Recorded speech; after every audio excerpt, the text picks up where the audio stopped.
ಎಲ್ಲರಿಗೂ ನಮಸ್ಕಾರ ವಿದ್ಯಾರ್ಥಿಗಳೇ. ಇವತ್ತಿನ ವಿಡಿಯೋದಲ್ಲಿ ದ್ವಿತೀಯ PUC ಇತಿಹಾಸ 10 ಅಂಕದ ಖಚಿತ ಪ್ರಶ್ನೆಯನ್ನು ಚರ್ಚಿಸೋಣ.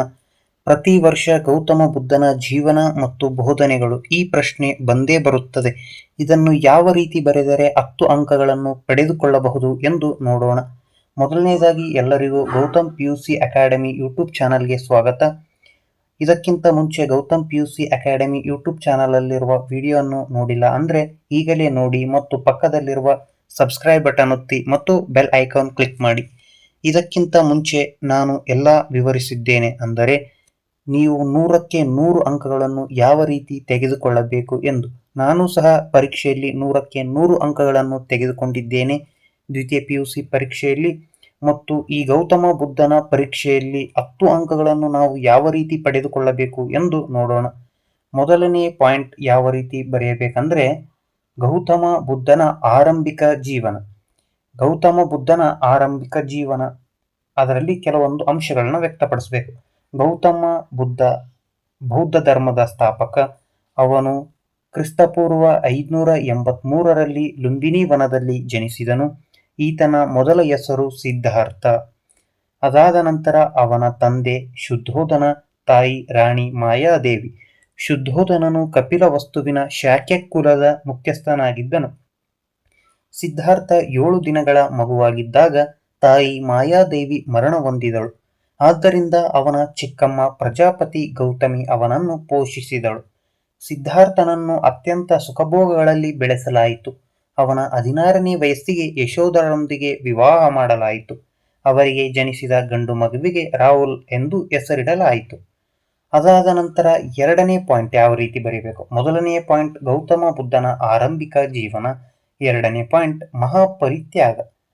ಇದು ಎರಡನೇ ಅಂಶ, ಮಹಾಪರಿತ್ಯಾಗ. ಜಾತಕ ಕಥೆಗಳ ಪ್ರಕಾರ ಒಂದು ಸಂಜೆ ಸಿದ್ಧಾರ್ಥನು ಅರಮನೆಯಿಂದ ಆಚೆ ಹೋದಾಗ ಒಬ್ಬ ವೃದ್ಧ, ಒಬ್ಬ ರೋಗಿ, ಒಂದು ಶವಯಾತ್ರೆ ಮತ್ತು ಒಬ್ಬ ಸನ್ಯಾಸಿಯನ್ನು ಕಂಡನು. ಈ 4 ದೃಶ್ಯಗಳು ಸಿದ್ಧಾರ್ಥನ ಮೇಲೆ ಗಾಢವಾದ ಪರಿಣಾಮ ಬೀರಿದವು. ಆದ್ದರಿಂದ ಸಿದ್ಧಾರ್ಥನು ಪ್ರಾಪಂಚಿಕ ಜೀವನವನ್ನು ತ್ಯಜಿಸಲು ನಿರ್ಧರಿಸಿದನು. ಇವನು ದುಃಖಕ್ಕೆ ಮೂಲ ಕಾರಣ ಕಂಡುಹಿಡಿಯಲು ತನ್ನ ಕುಟುಂಬ ಮತ್ತು ರಾಜ್ಯವನ್ನು ತ್ಯಾಗ ಮಾಡಿದನು. ಈ ಘಟನೆಯನ್ನು ಮಹಾಪರಿತ್ಯಾಗ ಎಂದು ಕರೆಯಲಾಗಿದೆ. ಸಿದ್ಧಾರ್ಥನು ಅಲೆಮಾರಿ ಸನ್ಯಾಸಿ ಜೀವನವನ್ನು ನಡೆಸಿದನು. ಕೊನೆಗೆ ತನ್ನ 35ನೇ ವಯಸ್ಸಿನಲ್ಲಿ ಗಯಾದ ಆಲದ ಮರವೊಂದರ ಕೆಳಗೆ ಜ್ಞಾನೋದಯವಾಯಿತು. ಅಂದಿನಿಂದ ಬುದ್ಧನೆಂದು ಹೆಸರಲಾಯಿತು. ಬುದ್ಧನೆಂದರೆ ಜ್ಞಾನ ಪಡೆದವನು ಎಂದು ಮತ್ತು ಇವನಿಗೆ ತಥಾಗತ ಎಂದು ಸಹ ಕರೆಯಲಾಗಿದೆ.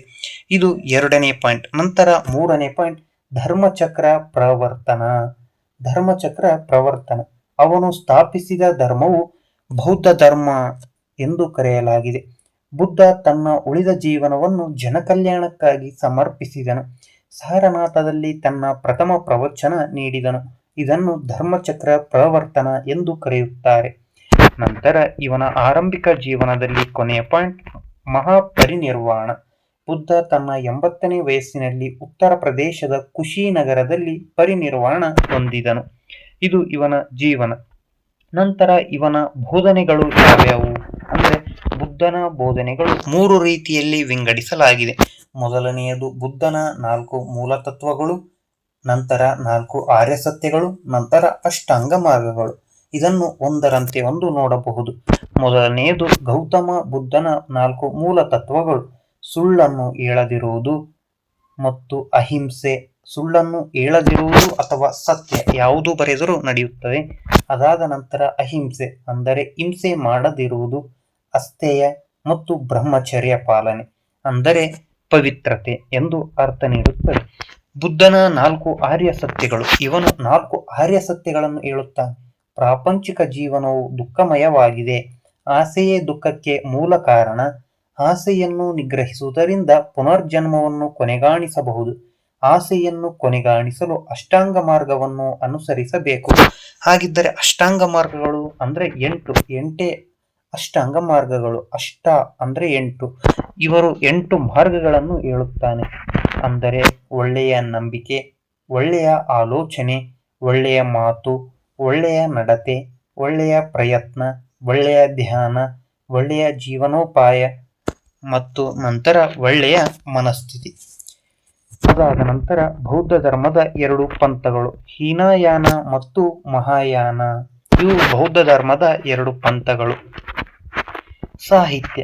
ಗೌತಮ ಬುದ್ಧನು 3 ಪೀಠಗಳನ್ನು ತ್ರಿಪಿಟಕಗಳಲ್ಲಿ ಸಂಗ್ರಹಿಸುತ್ತಾನೆ. ಅವುಗಳು ವಿನಯ ಪೀಠಕ, ಸುತ್ತ ಪೀಠಕ ಮತ್ತು ಅಭಿಧಮ್ಮ ಪೀಠಕ.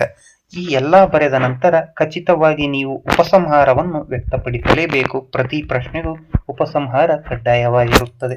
ಬುದ್ಧನು ಧರ್ಮಾಚರಣೆಗೆ ಮಹತ್ವ ಕೊಟ್ಟನೇ ವಿನಃ ಧರ್ಮಾಚರಣೆ ಮತ್ತು ಬಲಿಗಳಿಗಲ್ಲ. ಧರ್ಮಾಚರಣೆ ಅಂದ್ರೆ ಕೇವಲ ನಮ್ಮ ಧರ್ಮ ಶ್ರೇಷ್ಠ ಎಂದು ಯಾರೂ ಸಹ ಹೇಳಬಾರದೆಂದು ಧರ್ಮಾಚರಣೆ ಮತ್ತು ಬಲಿಗಳಿಗಲ್ಲ.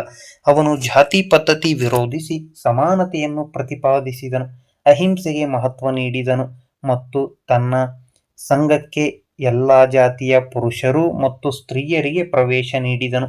ಬೌದ್ಧ ಧರ್ಮವು ಭಾರತದ ಉದ್ದಗಲಕ್ಕೂ ಪಸರಿಸಿತು. ಧನ್ಯವಾದಗಳು. ಇಲ್ಲಿಗೆ 10 ಅಂಕ ನಿಮಗೆ ಖಚಿತವಾಗಿ ಬರುತ್ತದೆ ಮತ್ತು ಈ ಎಲ್ಲ ಅಂಶಗಳನ್ನು ಪ್ರತಿನಿತ್ಯ ಅಥವಾ ವಾರಕ್ಕೆ 1 ಬಾರಿ ಈ ಪ್ರಶ್ನೆಯನ್ನು ನೋಡುತ್ತಾ ಹೋಗಿ 10ಕ್ಕೆ 10 ಅಂಕಗಳು ಖಚಿತವಾಗಿ ಬರುತ್ತದೆ. ಧನ್ಯವಾದಗಳು.